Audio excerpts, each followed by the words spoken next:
50 years of Porsche 917. A legend celebrates its anniversary. At the Retro Classics in Stuttgart, Porsche presents the 917 with a chassis number 001. It took more than a year of restoration. Involved were museum mechanics and former technicians and engineers from Zuffenhausen and Weissach, with the support of the historical archives. This is the first Porsche 917 ever built. There is the famous photo of the homologation at the factory. This one stands in the front. It is also recognizable by the lettering. During the restoration, we found many elements again where we could be quite sure, yes, that is the genuine 001. On March 10, 1969, the 917 was presented to the world public at the Geneva Motor Show.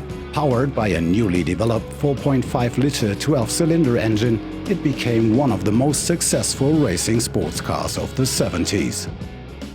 Exactly 5 decades later, Kurt Ahrens gives the fans and visitors at the Retro Classics first-hand insights.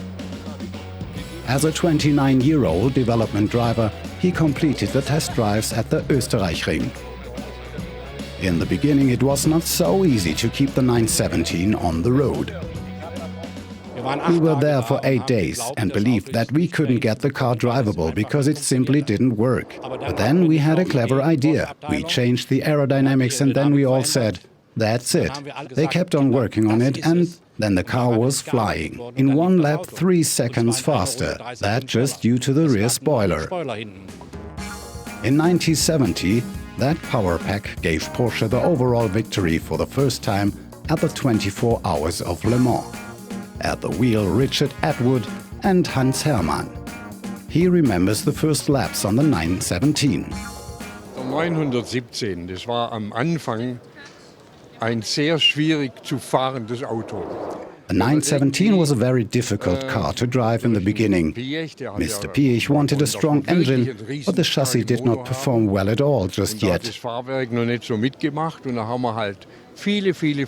took many attempts until we had it where we wanted it to be. Really fast, to win races. We managed that in 1970. Followed by triumphs and overall victories at the 24-hour races of Daytona and the 1,000-kilometer races of Brands Hatch, Monza and Spa-Francorchamps. But this is only the beginning of the cult car. The engineers continue to improve the performance. 5-liter engine, bi-turbo turbocharging, over 1,000 horsepower. As an open version, the 917-10 wins the Can-Am Racing Series in the USA and Canada in 1972. The Retro Classics presentation of the 917-001 is only the beginning of the anniversary year. The Porsche Museum in Zuffenhausen will invite visitors to the special exhibition 50 Years 917 Colors of Speed on May 14th onwards.